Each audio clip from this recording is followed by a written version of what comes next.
at Boundary Ford, we have put some special COVID-19 protocols in place to ensure the health and safety of you and our staff. First, before you bring in your vehicle, we ask that you call our service department and book your contactless appointment. Our friendly staff will be happy to go over what to expect when you arrive for your scheduled service. When you arrive, you will pull up closely to the service door and it will open automatically. You can then proceed to enter our indoor service bay. Our friendly service advisor will greet you and ask you to drop your keys in our contactless key collection bin. Our friendly service advisor will then do an assessment on your vehicle to go over the items that need service while being social distanced.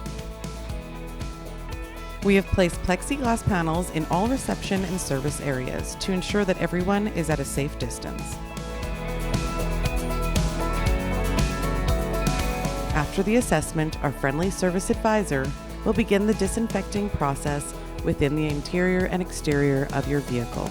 They will then disinfect high traffic touch areas such as door handles, vehicle knobs and buttons, key fobs, gear shifters, and also applying a plastic cover to your seats. As you can see, all of our staff are required to wear protective masks to avoid any direct contact with any surface in your vehicle. Lastly, our service staff member will contact you when your vehicle is ready to pick up. If you have any questions or would like to book your service today, please contact our friendly staff. We appreciate you, our customer, and look forward to seeing you again.